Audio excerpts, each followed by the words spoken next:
Hello guys, आपका मेरे channel smart study में स्वागत है। आज हम क्लास 7th का हिंदी का जो आप लोगों का एग्जाम होने वाला है उसकी क्वेश्चन पेपर और आंसर की को देखते हैं। तो आइए स्टार्ट करते हैं। सबसे पहले यहाँ पे आप देखेंगे कि एक बहुविकल्पी प्रश्न मतलब कि एक गद्यांश दिया गया है, उसी से रिलेटेड प्रश्न है। आइए देखते हैं, रीड करते हैं गद्यांश को। गर्मी के दिन थे, बाबूजी दफ्तर गए हुए थे, अम्मा दोनों बच्चों को कमरे में सुलाकर खुद सो गई थी, लेकिन बच्चों को आंखों में आज नींद कहाँ। अम्मा जी को बहलाने के लिए दोनों हम दम रोके आंखें बंद किए मौके का इंतजार कर रहे थे। ज्यों ही मालूम हुआ कि अम्मा जी अच्छी तरह से सो गई है, दोनों चुपके से उठे और बहुत धीरे से दरवाजे की सिटकनी खोलकर बाहर निकल आए। अंडों की हिफाजत की तैयारी करने लगे। केशव कमरे से स्टूल उठा लाया, लेकिन जब उसने काम न चला तो नहाने की चौकी लाकर स्टूल के नीचे रख दी। डरते डरते वह स्टूल पर चढ़ा। तो वो केशव जो चिड़िया का अंडों से रिलेटेड जो 6th क्लास में चैप्टर है उससे ये पैराग्राफ लिया गया है। फर्स्ट जो पैराग्राफ है, चाहे हिंदी हो चाहे इंग्लिश हो, आपका जो पिछली क्लास है उसी में से आता है। अब इसके क्वेश्चन देखते हैं क्या कहा गया है। गद्यांश के अनुसार केशव एक स्टूल उठा लाया। कहाँ से स्टूल उठा कर लाया था? एक कमरे से स्टूल उठा लाया था।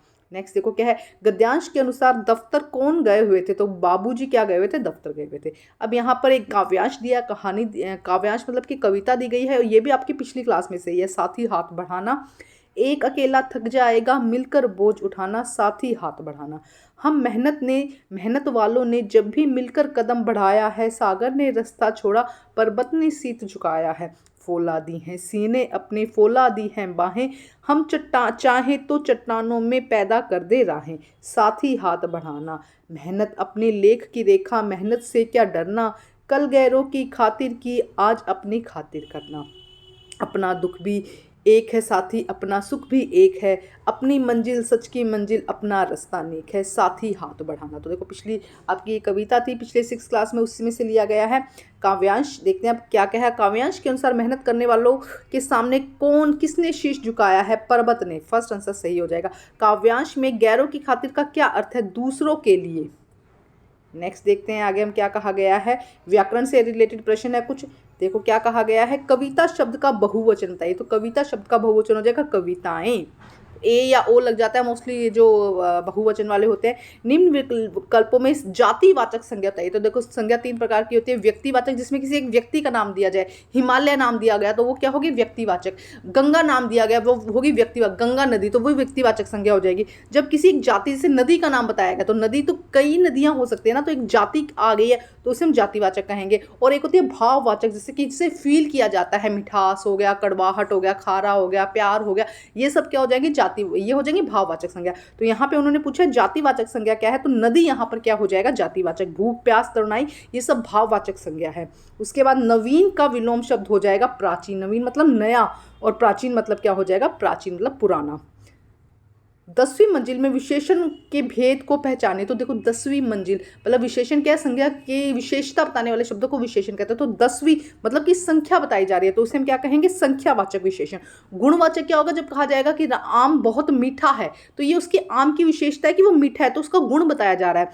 परिणामवाचक की 4 किलो 3 किलो ये आ जाएगा जब किलो परिणामवाचक आ जाएगा। और सार्वनामिक मतलब कि इसका यह बहुत अच्छा है, तो ये क्या हो जाएगा? सार्वनामिक। तो यहाँ पे क्या आ जाएगा? संख्यावाचक विशेषण हो जाएगा। अब यहाँ पे गद्यांश दिया गया है, ये आपके चैप्टर से रिलेटेड है।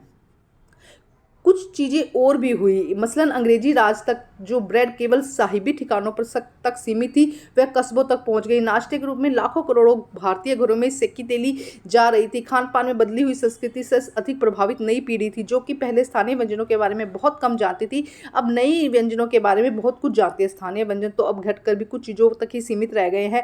बम्बई की पाव भाजी, दिल्ली के छोले कुलचे दुनिया की तुलना में पहले बड़ी नजर आती थी, पर अन्य स्थानीय व्यंजनों की तुलना में छोटी हो गई। जानकार ये भी बताते हैं कि मथुरा के पेड़े और आगरा के पेठे नमकीन में अब वह बात कहाँ रही, यानी जो चीज़ें बची हुई है उनमें गुणवत्ता का फर्क पड़ा है। फिर मौसम और ऋतुओं के अनुसार फलों खाद्यान्नों में जो व्यंजन और पकवान बना करते थे, अब उन्हें बनाने की फुर्सत कितने लोगों के पास में रह गई है। गृहिणियों और कामकाजी महिलाओं के लिए खरबूजे के बीज सुखाना, छीलना और फिर से व्यंजन तैयार करना सचमुच एक असाध्य है। देखो क्या कहा जा रहा है यहाँ पे। चैप्टर जो है उसमें खान पान से रिलेटेड चैप्टर है, आपकी बुक में से लिया गया है। क्वेश्चन देखते हैं क्या कहा गया। गद्यांश के अनुसार खान पान में बदलती हुई संस्कृति सबसे अधिक प्रभावित क्यों हुई? नई पीढ़ी के कारण। नई पीढ़ी के पास क्या टाइम कम है और चीज़ें उनको ज़्यादा अच्छी चाहिए, तो क्या है इसीलिए क्या है? नई पीढ़ी के कारण ये क्या हुई? खान पान की चीज़ों में बदलाव हुआ। पद्यांश के अनुसार पाव भाजी का कहाँ का स्थानीय व्यंजन है? तो बंबई का पाव भाजी स्थानीय व्यंजन है। लेखक के अनुसार दिल्ली के लिए स्थानीय व्यंजन का नाम क्या है? छोले कुलचे। अब देखो पैराग्राफ में से सारे क्वेश्चन, 2 बार पैराग्राफ रीड करो जब आपको टाइम मिलता है, 15 मिनट पहले का मिलता है, तो इन पैराग्राफ को रीड, पहले क्वेश्चन रीड करो, फिर पैराग्राफ रीड करो, फिर क्वेश्चन रीड करो, इजीली आंसर आपको मिल जाएंगे। नेक्स्ट देखो क्या है, गद्यांश के अनुसार मथुरा का कौन सा खाद्य पदार्थ प्रसिद्ध है? तो पेड़े आंसर हो जाएगा। नेक्स्ट देखते हैं, काव्यांश को पढ़ना है। मैं घमंडों से भरा ऐठा हुआ एक दिन जब मुंडेर पर खड़ा था, अचानक दूर से उड़ता हुआ एक तिनका आंख में मेरी पड़ा। मैं झिझक उठा हुआ बेचैन सा, लाल होकर आंख भी दुखने लगी। मुठ देने वाले लोग की लगे ऐंठ बेचारी दबे पांव भागी। जब किसी दब में निकल गया तिनका, तब समझ में आया यूं मुझे ताने दिए। ऐठता तो किस लिए रहा, एक तिनका है तेरे लिए बहुत। वो कह रहे भाई एक तिनके ने आंख में इतनी हलबल मचा दी, मतलब कितने क्यों ऐंठ रहे हो इतना, कुछ भी मतलब घमंड के लिए तो है ही नहीं ना। अब देखते हैं क्वेश्चन इसके अकॉर्डिंग। देखो क्या कहा जा रहा है क्वेश्चन में यहाँ पर, काव्यांश के अनुसार दबे पांव कौन बेचारी भागी? तो ऐंठ जो थी वो दबे पांव भागी। उसके बाद काव्यांश के अनुसार कवि को ताने किसने दिए? तो कवि को ताने उसकी समझ ने दिए कि भाई तू क्यों इतना ऐंठ रहा है, तो उसकी समझ यहाँ पे सही हो जाएगा। कवि के अनुसार एक दिन कवि कहाँ खड़ा था? मुंडेर पर। मुंडेर में छत की जो मुंडेर होती है उस पर खड़ा था। उसके बाद एक दिन का कविता के रचयिताकार कौन है? आपके चैप्टर जितने भी चैप्टर हैं, चाहे कविता हो चाहे वो मतलब चैप्टर हो, उसके लेखक आप जरूर याद करके जाइएगा। एक क्वेश्चन पक्का पक्का आएगा, आप ध्यान रखिएगा इस चीज़ का। तो अयोध्या सिंह उपाध्याय हरिओश, ठीक है। उसके बाद देखो नेक्स्ट क्या कहा गया, मिठाई वाला पाठ में बच्चे किसको देखकर पुलकित हुए? खिलौने वाले को देखकर बच्चे क्या हो जाते हैं? पुलकित, मतलब कि खुश हो गए। पापा खो गए पाठ में खंबे की बातें कौन सुन रहा था? तो पेड़ क्या कर रहा था? खंबे की बातें जो है वो सुन रहा था। उसके बाद देखते हैं नेक्स्ट क्या क्वेश्चन है, हम पंछी उन्मुक्त गगन के पाठ के सभी पक्षी के पिंजरों की तिलियां किस धातु से बनी हुई थी? सोने की। उन्हें सोने के पिंजरे में रखा, लेकिन उन्हें सोने के पिंजरे में रहना पसंद नहीं था। रहीम के दोहे पाठ में मछली किसके वियोग में अपने प्राण त्याग देती है? तो रहीम के दोहे में मछली पानी के वियोग में अपने प्राण त्याग देती है, जबकि पानी जो है वो यूं ही बहकर चला जाता है। तो मतलब एक मछली को फर्क पड़ता है अगर पानी नहीं होता, तो पानी के वियोग मतलब कि अभाव में, या पानी जब नहीं था तो मछली जो है अपने प्राण त्याग देती है। अब है नेक्स्ट वर्णात्मक प्रश्न है, व्याकरण से रिलेटेड है। देखते हैं फर्स्ट, देखो बहुत ही आसान है। लाभ हानि शब्द में समास बताइए। तो द्वंद्व समास, जब दो के बीच में इस तरीके की लाइन दिखाई देती है ना, तो योजक चिन्ह कहते हैं इसे हम। वहाँ पे क्या होता है, दोनों एक दूसरे के अपोजिट होते हैं, तो उस समास को हम क्या कहते हैं? द्वंद्व समास। अगर इसी में कुछ संख्या आ जाती है तो द्विगु समास हो जाता है, ठीक है। प्रतिदान शब्द में मूल शब्द लिखिए। तो दान यहाँ पे क्या हो जाएगा? मूल। प्रति यहाँ पे उपसर्ग हो जाएगा और दान यहाँ पे मूल शब्द हो जाएगा। उसके बाद अनुमान शब्द में उपसर्ग बताइए। तो अनु यहाँ पे उपसर्ग हो जाएगा और मान यहाँ पे क्या हो जाएगा? में मूल शब्द हो जाएगा। आगे क्या है, नील नभ की सीमा पाने वाले वाक्य में विशेषण छांट कर लिखिए। तो देखो नभ की सीमा पाने वाले एक लाइन है, लेकिन नीला नीला नभ, नीला आकाश, तो आकाश की विशेषता बता रहा है, तो यहाँ पे नीला क्या हो जाएगा?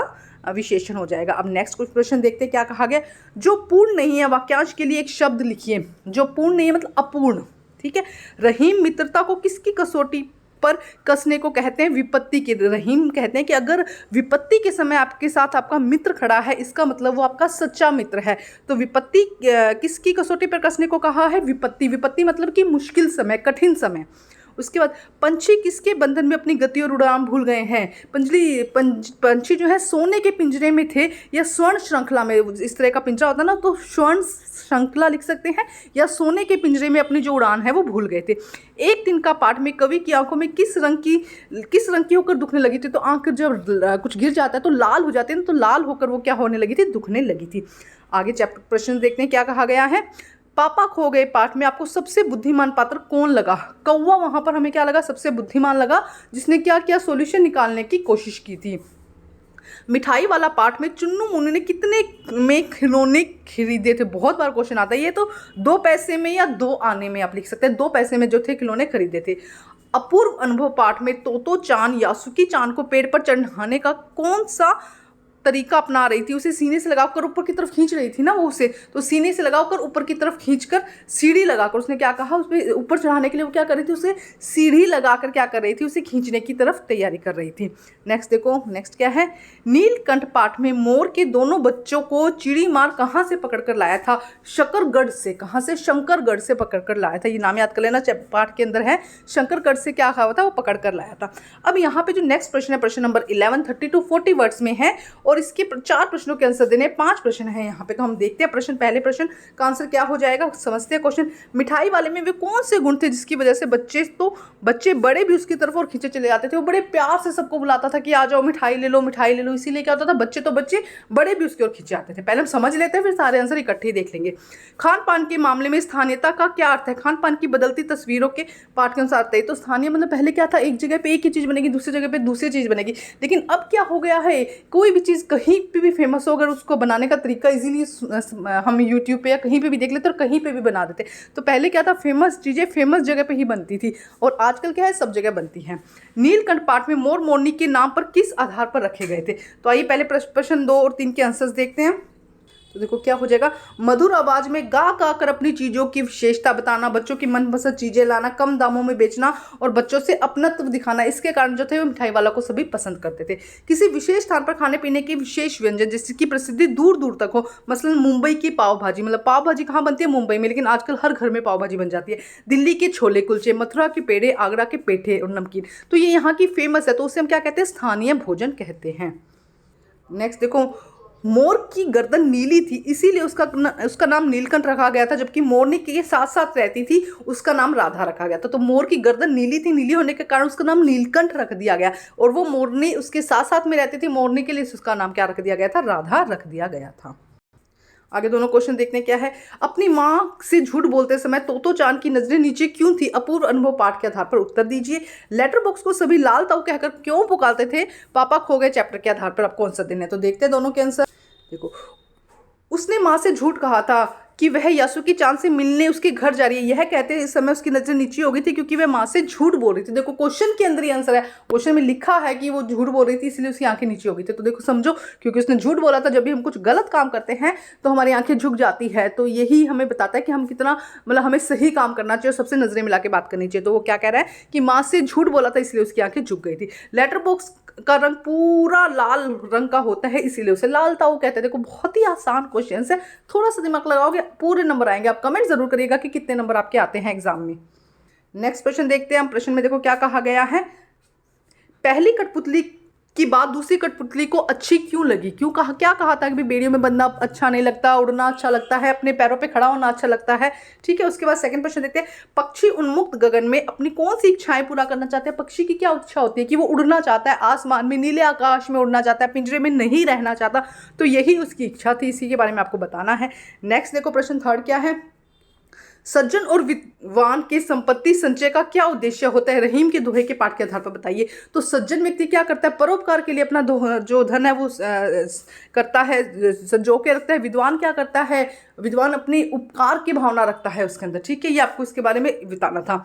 आंख में तिनका पड़ने पर घमंडी की क्या दशा हुई? देखो आंख पे, देखो पहले चैप्टर में दिया भी गया है, जब वो इतना ऐंठ कर बैठा था, मुंडेर पे था, लेकिन आंख में एक तिनका गया, उसने पूरा उसको हिला दिया, उसकी आंख लाल हो गई, तो उसकी दशा क्या हुई, उसका पूरा का पूरा घमंड क्या है वो टूट गया।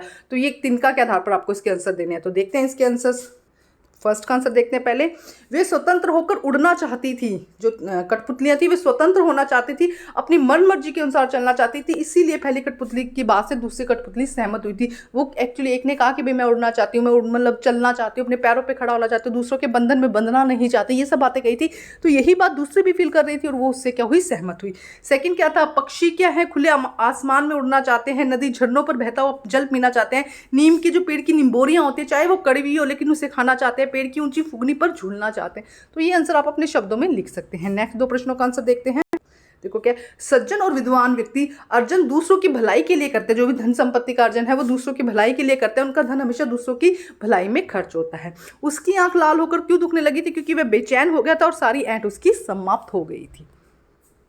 उसके बाद आप देखेंगे यहाँ पर आपको एक अनुच्छेद लिखना है 80 से 90 शब्दों में, मतलब कि लगभग एक पेज के आसपास आपको लिखना है। मोबाइल आज की ज़रूरत, गांधी जयंती या कसरत मतलब अभ्यास, का महत्व, इनमें से किसी एक पर लिखना है। बहुत ही आसान है, इजीली आपको मिल जाएगा। अगर नहीं मिलता तो मुझे कमेंट करिएगा, मैं उसका भी वीडियो बना दूंगी। उसके बाद में एक पत्र लिखना है आपको कि आपके मौसेरे भाई के विवाह का समारोह के लिए गाँव जाने के लिए अवकाश के लिए प्रधानाचार्य को पत्र लिखना है, या अथवा में क्या है अपनी वार्षिक कार्यक्रम की भूमिका निभाते हुए एक छोटे भाई को पत्र लिखना है। तो इन दोनों में से अगर इनमें भी दिक्कत आती है तो कमेंट कर दीजिएगा, उसका भी वीडियो मैं आप लोगों के लिए बना दूंगी।